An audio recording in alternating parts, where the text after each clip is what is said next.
కళింగాపురాన్ని జయసింహుడు అనే మహారాజు పరిపాలన చేస్తున్నాడు. అతడు వివిధ రాజ్య కళాకారులను ఆహ్వానించాడు. వారితో కళా ప్రదర్శన ఇప్పించాడు. మంచి బహుమతి ఇచ్చేవాడు. ఒకరోజు వారికి రాజ్యానికి ఒక పండితుడు వచ్చాడు.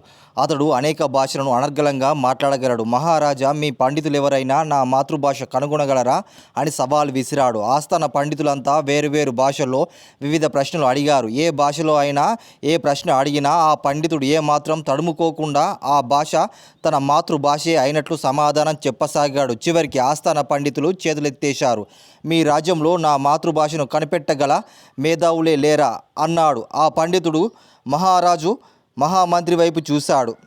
మహామంత్రి ఆ పండితుని తనకు తెలిసిన కొన్ని భాషల్లో ప్రశ్నలు అడిగాడు. ఆ పండితుడు తడుముకోకుండా జవాబు చెప్పసాగాడు. చివరికి విసుగు చెందిన మహామంత్రి కోపంతో ఒక సైనికుని ఖడ్గం తీసుకొని పండితునిపై వేటు వేయబోయాడు.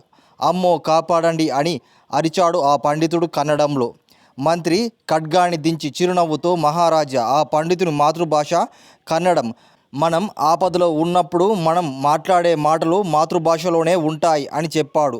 పండితుడు మాతృభాష కన్నడమే అని అంగీకరించాడు. ఓటమితో తలదించుకొని సభ నుండి వెళ్ళిపోయాడు.